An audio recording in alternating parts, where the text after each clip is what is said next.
का धर्म की दया सरिस हरियाना, हे हरियान, हे भगवान विष्णु के वाहन, दया से बढ़कर कोई धर्म नहीं है।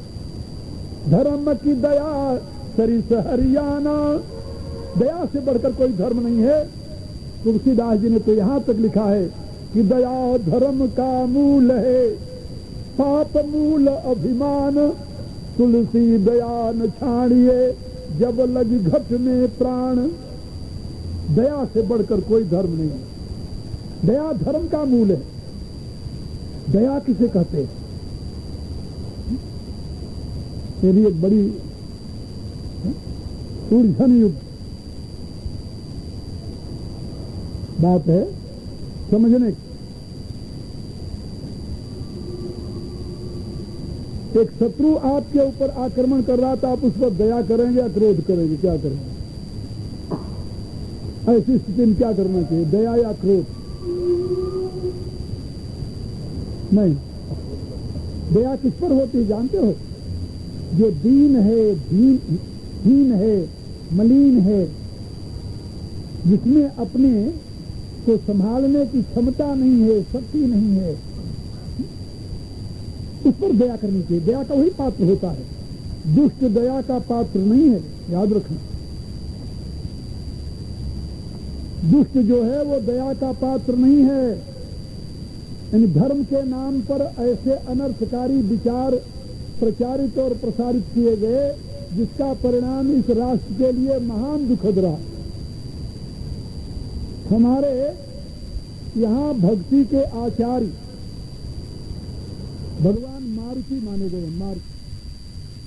भगवान मारुति माने हनुमान जी, तो भक्ति के आचार्य हैं। हम सब उन्हीं को अनुयायी हैं और उन्हीं को प्रथम वैष्णव के रूप में हम स्वीकार करते हैं।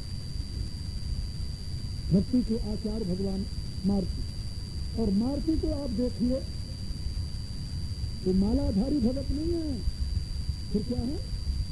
गदाधारी भक्त है। हाथ में हमेशा गदा लिए रहते हैं। मैं तो लोगों से कहता हूं कि रामायण में कई मालाधारी भक्त मिलते हैं और पूरे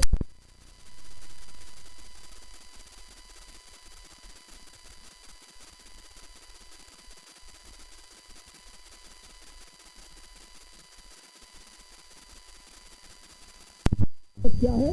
राम काज कीने दिन मोहि कहा विश्राम। रावण के दरबार में मेघनाद उनको बंदी बनाकर ले जाता है। बंदी तो स्वयं बने, उनको कौन बना सकता था बंदी? जब रावण के दरबार में जाते हैं तो रावण से स्पष्ट शब्दों में कहते हैं कि जे मोहि मारा तेहि मैं मारा, तेहि पर बांधे तनय तुम्हारा। जिसने मुझे मारा उसको मैंने मारा, हमारा बदला पूरा हो गया। लेकिन ता पर बांधे तनय तुम्हारा, अभी एक का बदला मैंने नहीं लिया है। तो क्या है? का जो तुम्हारा पुत्र मुझे बांध कर यहां लाया है, का उसका बदला तुम क्या लोगे? हनुमान जी कहते हैं उसका बदला तो पहले यह समझ लो कि बांधे कर ना मोहि कछु लाजा। उस बंधन में मुझे कोई शर्म नहीं है। क्यों शर्म नहीं है? ताकि न चाहूं निज प्रभु कर काजा। मैं अपने प्रभु का काम करना चाहता हूँ। भाई प्रभु का क्या काम बाकी रह गया? सीता की सुधि लेनी थी, वो ले लिया। जामुन ने यही आज्ञा दी थी, कितना करऊ तात तुम जाई, सीतई देखी कहू सुधि आई। ये तो काम हो गया, यही कहा था ना। इसीलिए प्रतिज्ञा की थी राम काज कीने दिन मोहि कहा विश्राम। तो काम हो गया। बोले नहीं, इतने काम नहीं है। कहा तो फिर कहा भगवान के विधान में तो व्यवस्था है। तो व्यवस्था क्या है? कहा जो व्यक्ति अत्याचार करता है जिस प्रकार से, भगवान उसको उसी प्रकार का दंड देता है। लेकिन उनके भगवान प्रभु राम तो इतने दयालु हैं, बड़े दयालु हैं। तो अपने शत्रु के ऊपर भी क्रोध नहीं करते, शत्रु का भी अहित नहीं करते। अरिहुक अनुभल कीनन रामा, राम तो अपने शत्रु का भी अनुभव नहीं करते। और यही कारण है कि शत्रु राम बड़ाई करही, शत्रु भी राम की प्रशंसा करता है। हनुमान जी कहते हैं रावण ने 3 काम किए और राम ने एक प्रतिज्ञा की है, उस प्रतिज्ञा की पूर्ति राम स्वयं करेंगे नहीं और वो काम मुझे ही करना पड़ेगा। क्या रावण ने 3 काम क्या किया? कहा जही जही देश धेनुपुर पावई, धेनु बीज पावई, नगर गाँव पुर आदि लगावई। रावण के आदेशानुसार उसके राक्षस जहाँ जहाँ गौशाला पाते थे, ब्राह्मणों की नगरी पाते थे, वहाँ आग लगा देते थे। शुभ आचरण कतौ नहीं होई, देव विप्र गुरु मानन कोई। और स्वयं रावण क्या करता था? चलत दशानन दौलत अवनी, गरजत गर्भ श्रवण सुर रवनी। जब रावण चलता था पृथ्वी कांपती थी और घोर गर्जना करता था, उससे क्या होता था? कहा देवताओं की स्त्रियों के गर्भ गिर जाते थे।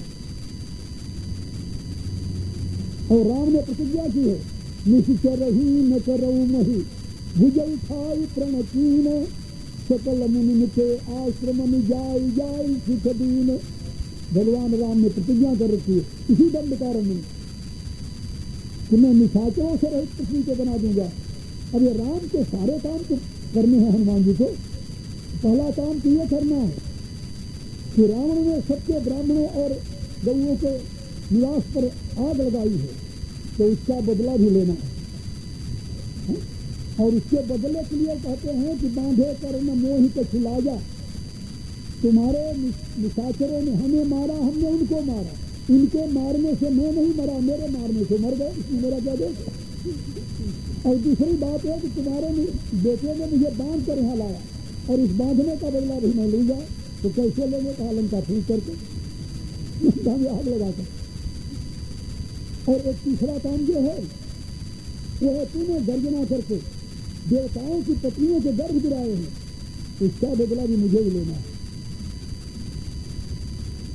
और आप जानते हो कि हनुमान जी जब चलने लगे लंका से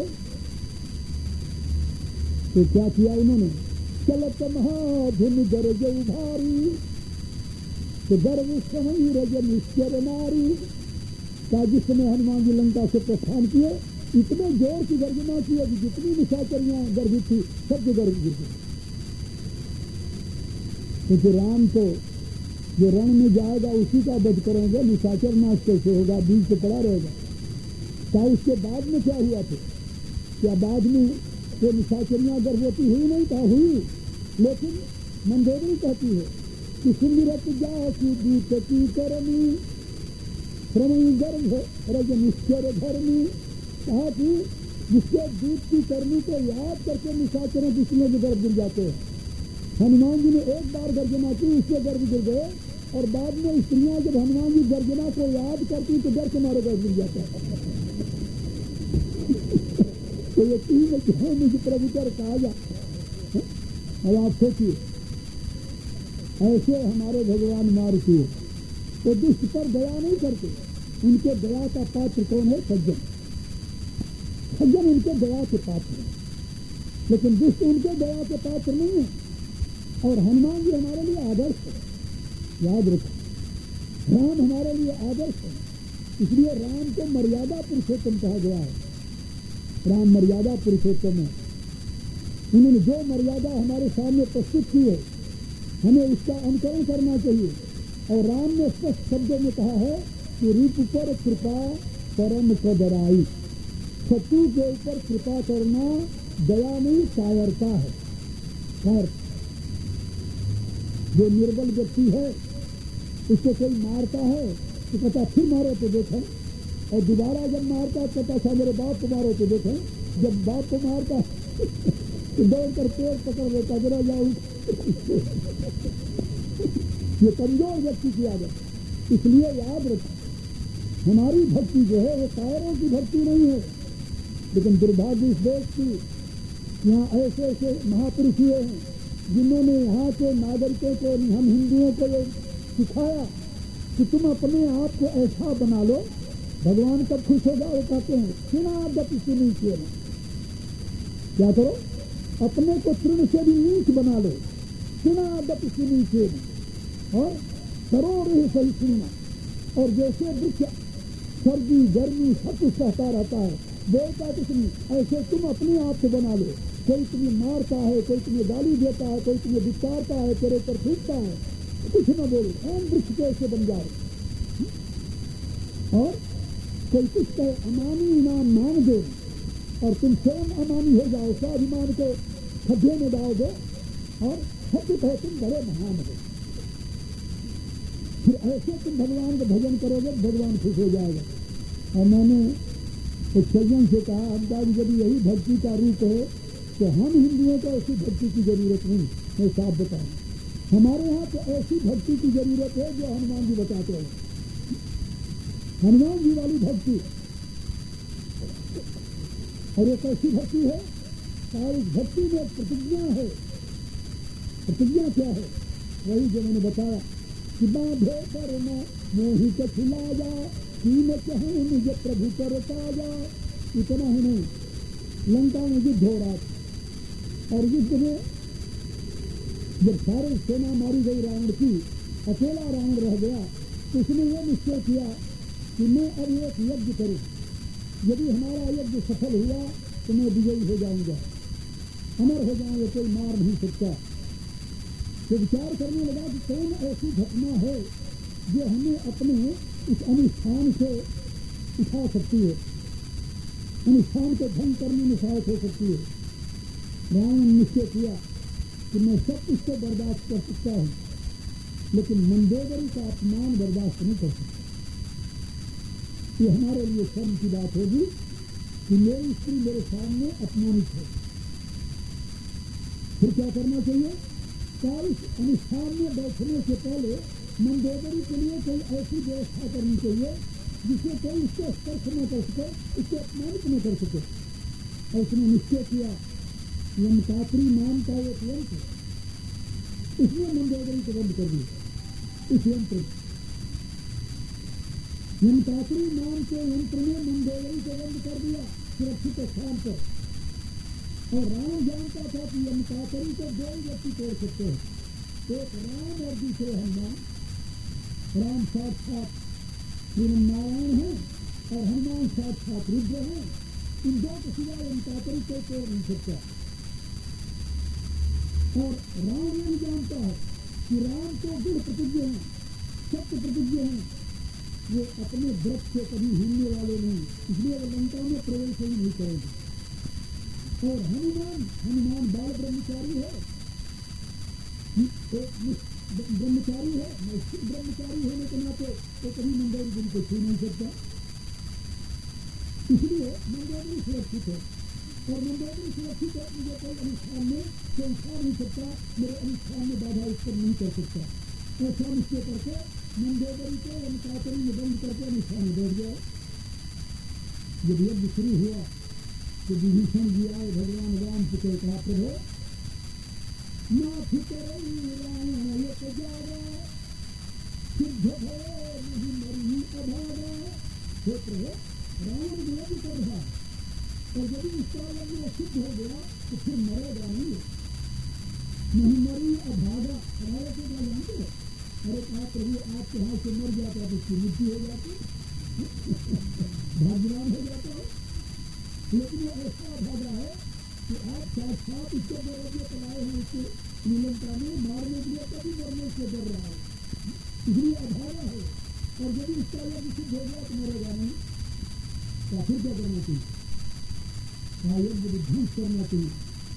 भगवान ने तुरंत हनुमान को बुलाया और कहा कि जाओ यज्ञ विध्वंस करो, तुम जाओ, जाकर के इसका यज्ञ विध्वंस कर दो। हमारे सज्जन ने मेरे से पूछा, मेरे राम का अवतार यज्ञ की रक्षा के लिए हुआ है या यज्ञ का विध्वंस करने के लिए? तो बताया आपने, राम का अवतार यज्ञ ऐसे पवित्र कर्म की रक्षा के लिए हुआ है या उसके विध्वंस करने के लिए?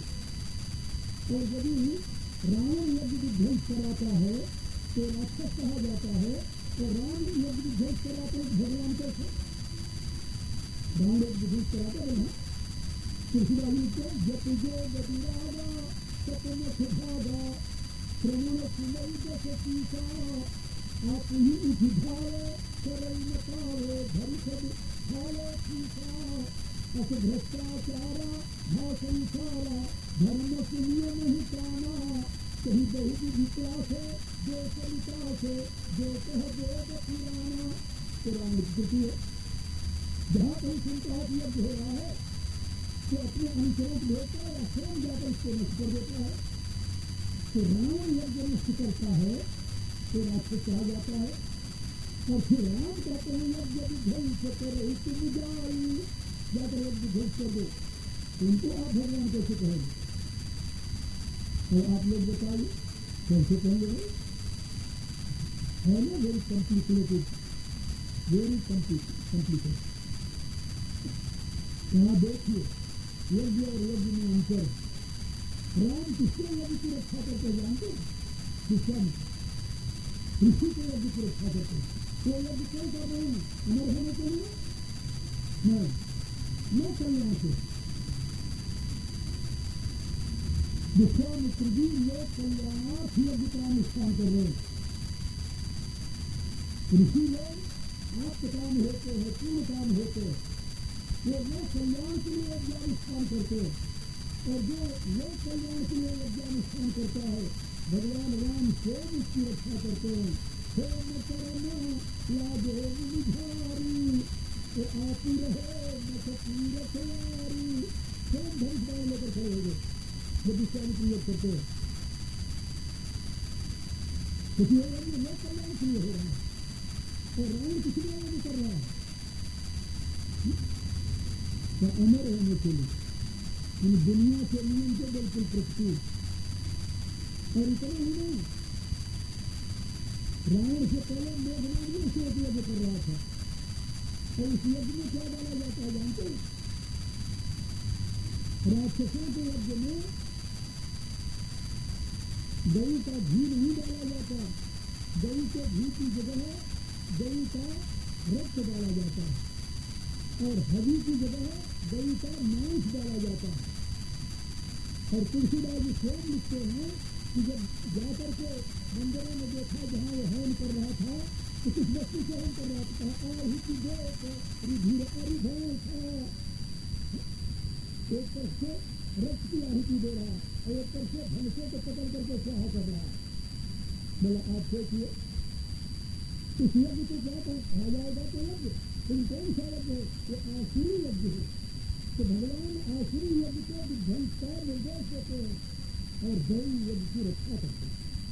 यही तो मर्यादा समाज में यदि आसुरी शक्तियों के प्रश्रय मिलने लगे तो सारा राष्ट्र आसुरी भाव से अभिभूत हो जाएगा। इसलिए और यदि समाज में दैवी भावना का संरक्षण में है तब भी ये सारा समाज नष्ट हो जाएगा। राम मर्यादा पुरुषोत्तम जानते हैं कि किस यज्ञ की रक्षा करनी चाहिए और किस यज्ञ का विध्वंस करना चाहिए।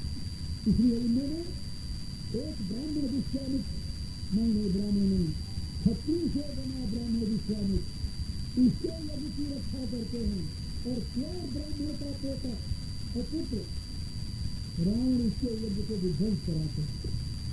यहाँ जाति का प्रश्न नहीं है यहाँ पर देश का प्रश्न है कौन यज्ञ कर रहा है इसका प्रश्न नहीं है इसलिए यज्ञ कर रहा है इसका प्रश्न है।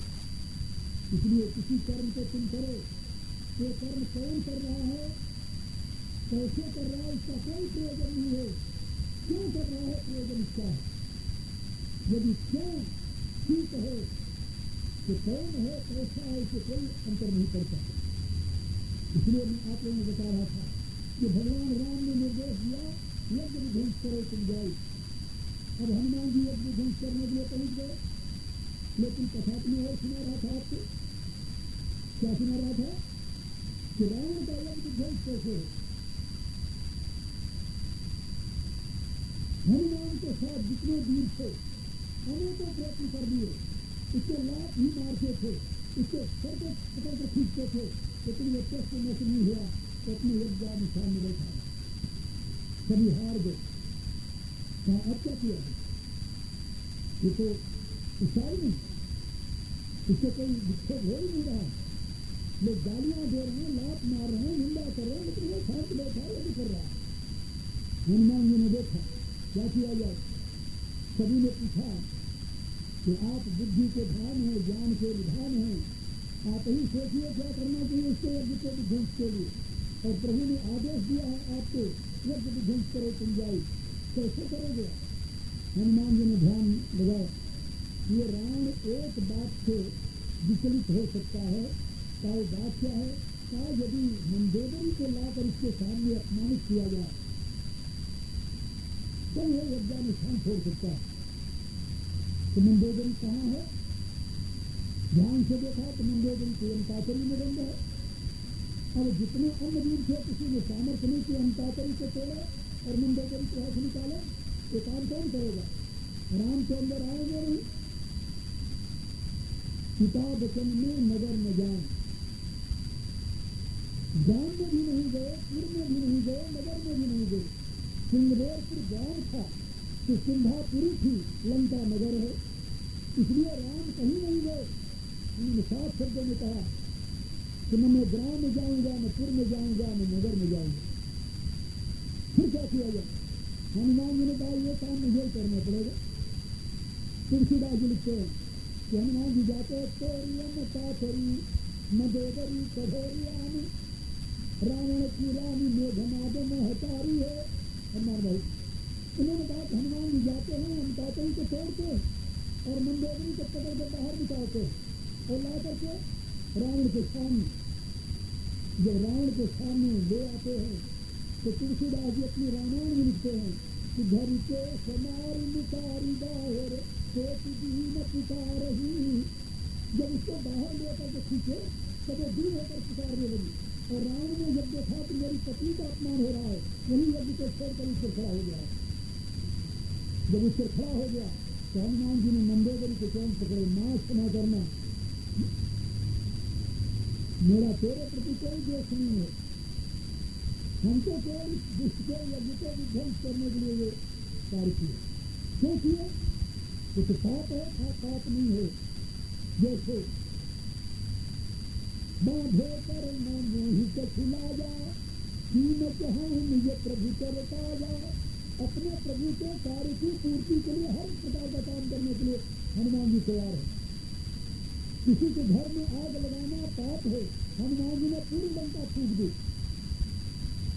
ध्यान दो, हाँ, किसी के स्त्री का अपमान करना पाप है, लेकिन हनुमान जी ने मंदोदरी को लंकातरी से निकाल करके यमकातरी मदोदरी कठोरियाम, रावण की राम मेघनाद महतारी तुलसीदास लिखते। और इतना ही नहीं, उन्होंने जहां भी कहीं किसी भी रूप से अपने प्रभु के कार्य की संपन्नता देखी तो करने में कभी पीछे नहीं रहे, ये उनका व्रत है। और यही कारण है कि आज हनुमान जी भक्तों में सर्वश्रेष्ठ माने जाते हैं। भक्तिमताम वरिष्ठ, बुद्धिमताम वरिष्ठ, ज्ञानी नाम अग्रगण्य। तो बुद्धिमानों में सर्वश्रेष्ठ हैं, ज्ञानियों में अग्रगण्य हैं और रघुपत प्रिय भक्त है। और इनके समान राम का कोई प्रिय भक्त नहीं है। रामायण के आखिर में भगवान शंकर कहते हैं, पार्वती हनुमान सम नहीं बड़ी भागी, नहीं कोई राम चरण अनुरागी। गिरिजा जा सुप्रीति से बताई, बार बार प्रभु निज मुख गाई। काहे गिरिजा, हनुमान के समान इस सृष्टि में कोई बड़भागी नहीं है और इनके समान राम के चरणों में अनुराग करने वाला भी कोई नहीं है। और इनकी महत्ता इसी से तुम समझ लो कि भगवान राम स्वयं इनकी कीर्ति श्रीमुख से गाते हैं, बार बार, एक बार नहीं। तुम कपितो ही पूर्ण में नाही, तो कौन कहता भगवान राम कहते हैं। इसलिए भक्ति का मार्ग आपको भगवान मार्गी से ग्रहण करनी चाहिए। भक्ति के आदर्श भगवान मार्गी है। भक्ति कायरों की साधना नहीं है, भक्ति वीरों की साधना है। भक्ति अज्ञानियों की साधना नहीं है, भक्ति ज्ञानियों की साधना है। गीता के 18वें अध्याय में भगवान भक्ति को प्राप्त करने की विधि बता रहे हैं। भगवान की भक्ति कैसे प्राप्त हो सकती है? तो कहते हैं बुद्ध्या विशुद्ध्या युक्त विद्यात्मानं नियम्य शब्दादीन विषयान् राजदेशे विदस्य विविक्त सेवी लघुवासी यतुवाक्ताय मानस ध्यान योग परे नित्यम वैरागम संपास्तम अहंकारम बलम दर्पम कामम क्रोधम परिग्रहम विमुक्त निर्मह शांतो ब्रह्म भूयाय कल्पते। कहा जब ब्रह्म भाव में प्रतिष्ठा हो जाए तो ब्रह्मभूत प्रसन्नात्मा न शोचत न कांक्षत समः सर्वेषु भूतेषु तम मद भक्ति लभते परा। भगवान की पराभक्ति को प्राप्त करने की ये विधियां, इसकी बृहद व्याख्या मैंने अपने एक पुस्तक में की है 5 श्लोकों की, जिसका नाम है गीता तत्वबोध। तो मैं आप लोगों से निवेदन कर रहा था कि भक्ति का आदर्श यदि आपको ग्रहण करना है तो भगवान मार्गी और वही भक्ति परम धर्म बताई गई है। भक्ति से श्रेष्ठ कोई धर्म नहीं है। इसलिए धर्म का जो स्वरूप दया है, उस दया का क्या अर्थ होता है इसको भी आप लोग सही माने समझें। कहीं दया के नाम पर आप भ्रम में न पड़ जाएं, सत्य के नाम पर भ्रम में न पड़ जाएं, अहिंसा के नाम पर भ्रम में न पड़ जाएं और परोपकार के नाम पर कहीं भ्रम में न पड़ जाएं। और धर्म का जो 5वां अंग है जिसको कहते हैं दान,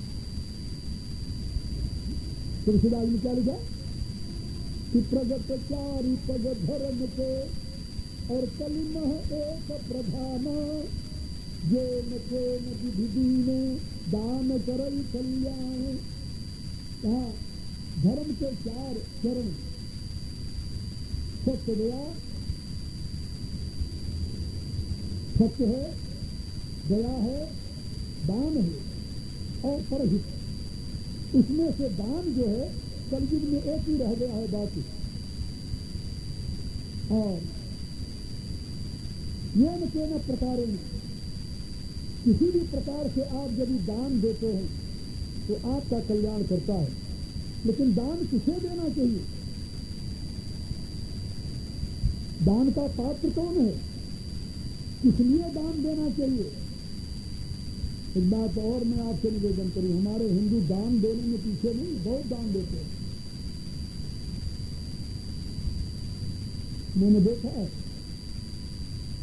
दूसरे लोग इतने दानी नहीं है जितना हिंदू समाज है, लेकिन हिंदू समाज के दिए हुए दान का दुरुपयोग होता है, सदुपयोग नहीं है। और दूसरे लोगों के दान का दूसरे रूपों में प्रयोग होता है। कृष्ण जी को जितना दान मिलता है वो तो कन्वर्शन में लगाता है।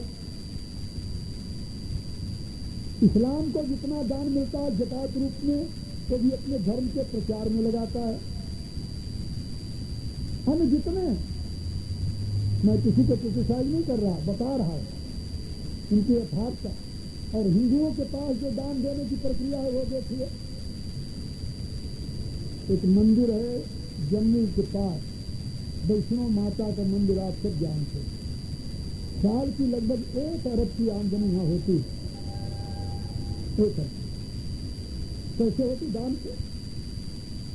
पिछले साल का बेटा आया था जिसमें 72 करोड़ थे नकदी और 2.5 टन चांदी और साथ में 16 किलो सोना। ये 1 साल की यहाँ की चढ़ा था। किसने चढ़ाया था? हिंदुओं।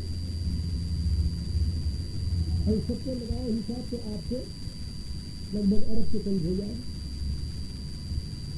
लेकिन इस दान का प्रयोग किस काम में होता है जानते हो? धर्म के प्रचार प्रसार में नहीं, हिंदुओं के कल्याण में बिल्कुल नहीं। फिर काम किस काम में होता है? कहा यहाँ पर जन सेवा के नाम पर इस प्रांत के निवासियों के सुविधा के लिए, और इस प्रांत में किसकी बहुतायत है यदि आपको मालूम है? यानी दान दे रहा है हिंदू और उसका लाभ उठा रहे हैं दूसरे। और यदि हिंदुओं को समझाओ कि भाई तुम्हारी बुद्धि ऐसी क्यों विकृत हो रही है, दान देने से पहले देखो तो तुम्हारे दान का उपयोग क्या होगा। नहीं। और गीता के 17वें अध्याय में भगवान ने ये बात बताई है, देशे काले पात्रों के तद्दानम सात्विकम स्मृतम। देश काल और पात्र को देकर जो दान दिया जाता है वह सात्विक दान है, और देश काल पात्र के विपरीत यदि दान दिया जाए तो वो तामसिक और राजसिक दान होगा। इसलिए मैं आप लोगों से निवेदन कर रहा था कि हिंदू समाज दान देने में पीछे नहीं है, लेकिन दान का क्या उपयोग हो रहा है। हमारे यहाँ दिल्ली में रामलीला होती है, रामलीला हर नवरात्रि में, और मुझे पता है एक एक रामलीला में 20-20, 25-25 लाख रुपए खर्च होते हैं, 1000 नहीं लाख। लेकिन इसका प्रयोजन क्या होता है, क्या लाभ होता है वहां पर। और यदि वही पैसे अपने धर्म प्रचार में लगाए जाए तो उससे मनोरंजन होता है। तो मनोरंजन के लिए तो और भी कोई रास्ता अपनाया जा सकता है। एक बार अभी जो पिछला कुंभ लगा था हरिद्वार में, तो एक महात्मा ने व्रत लिया था लक्षचंडी करने का। तो मुझे बताया कि इसमें 3 करोड़ रुपया लगेगा। उनका गंगा के किनारे भगवती के नाम पर 3 करोड़ रुपया खींचने की बजाय यही 3 करोड़ रुपया लगा करके आप मध्य प्रदेश में वनवासी क्षेत्रों में काम क्यों नहीं करते। इन महात्मा से मैंने कहा, मेरे साथी महात्मा नाम नहीं लेगा, उनका वनवासी क्षेत्रों में जहाँ रातों दिन विधर्मी अपने लोगों को क्रिश्चियन बना रहे हैं, धर्म परिवर्तन कर रहे हैं, इसमें 3 करोड़ क्यों नहीं लगाते आप। तुम जिसे क्या कहते जानते हो, काम महाराज आप नहीं जानते, यदि इस काम के लिए आप पैसा मांगे तो ये धनी लोग एक भी नहीं देंगे। यदि के नाम पर हमें 3 करोड़ मिल जाए, लेकिन लोक सेवा के नाम पर एक पैसा देने वाला नहीं यही देखना है। क्या भाई आपकी अनुभूति। तो मेरा कहने का प्राय हिंदू समाज दान देता है, लेकिन दान का सही उपयोग होता है इसके ऊपर इसका कहीं ध्यान नहीं जाता। दान किस लिए देना चाहिए, दान तो धर्म का अंग है ना, इसे धर्म की रक्षा होनी चाहिए या अधर्म की वृद्धि। लेकिन जिस दान से धर्म की रक्षा न हो रही है, जिस दान से धर्म के विपरीत काम हो रहा है, मैंने इस महापुरुष से कहा, हम कहा कि आपको विज्ञान है संस्कृत के वेद शास्त्र के, आपको मालूम है ना कि यज्ञ में भैंस के घी का प्रयोग करना ये देवताओं के लिए ग्राह्य नहीं होता। देवताओं के लिए केवल गोभित का विधान है, क्योंकि गौ जो है ये देव पशु है और भैंस जो है ये असुर पशु है। बोले हाँ ये तो मैं जानता हूँ। हमका असुर पशु का आप घी इकट्ठा करके यदि आहुति देते हैं तो उसे देवता लोग पसंद होगा, असुर पसंद होगा, कौन पसंद होगा। और गऊ का घी किस समय आंख में डालने के लिए, अंजन लगाने के लिए नहीं मिलता, तो आपको लक्षचंडी यज्ञ में हवन करने के लिए कहाँ से मिलेगा। यज्ञ करना बुरा नहीं है, लेकिन यज्ञ शुद्ध प्रकार से होना चाहिए, जिसमें गऊ का घी हो, श्रद्धा से युक्त लोग हैं, कराने वाला जो यजमान है उसका हृदय पवित्र हो, लोक कल्याण की भावना हो, और उसके पुरोहित जितने हैं, ऋषि जितने हैं, सभी लोक कल्याण की भावना से शुद्ध मंत्रों का प्रयोग करने वाले हैं। यहाँ पर न तो भाव सिद्धि है, न क्रिया सिद्धि है, न द्रव्य सिद्धि है। इस प्रकार से यदि यज्ञ होगा तो इस यज्ञ का लाभ किसे होगा, देवताओं को, दैवी शक्तियों को या आसुरी शक्तियों को। तो कहते हैं बात आपकी सब ठीक है, लेकिन अब तो मैंने घोषणा कर दी मुझे तो करने, मेरे कहने को उत्तरा और जनता सही में यज्ञ के नाम पर करोड़ रुपया देती है, दिया। इसलिए मैं आप लोगों से निवेदन कर रहा था कि दान देना आवश्यक है, कि दान आपकी जो है वो कर्तव्य निष्ठा को अभिव्यक्त करता है। दान देकर आप किसी पर आसान नहीं करते, ये भी याद रखना। दान देना ये किसी पर आसान करने वाली बात नहीं है, ये आपका दायित्व है, आपका कर्तव्य है। कर्तव्य कैसे है, इसलिए कि आपके जीवन के विकास में, ध्यान से सुनना मेरी बात,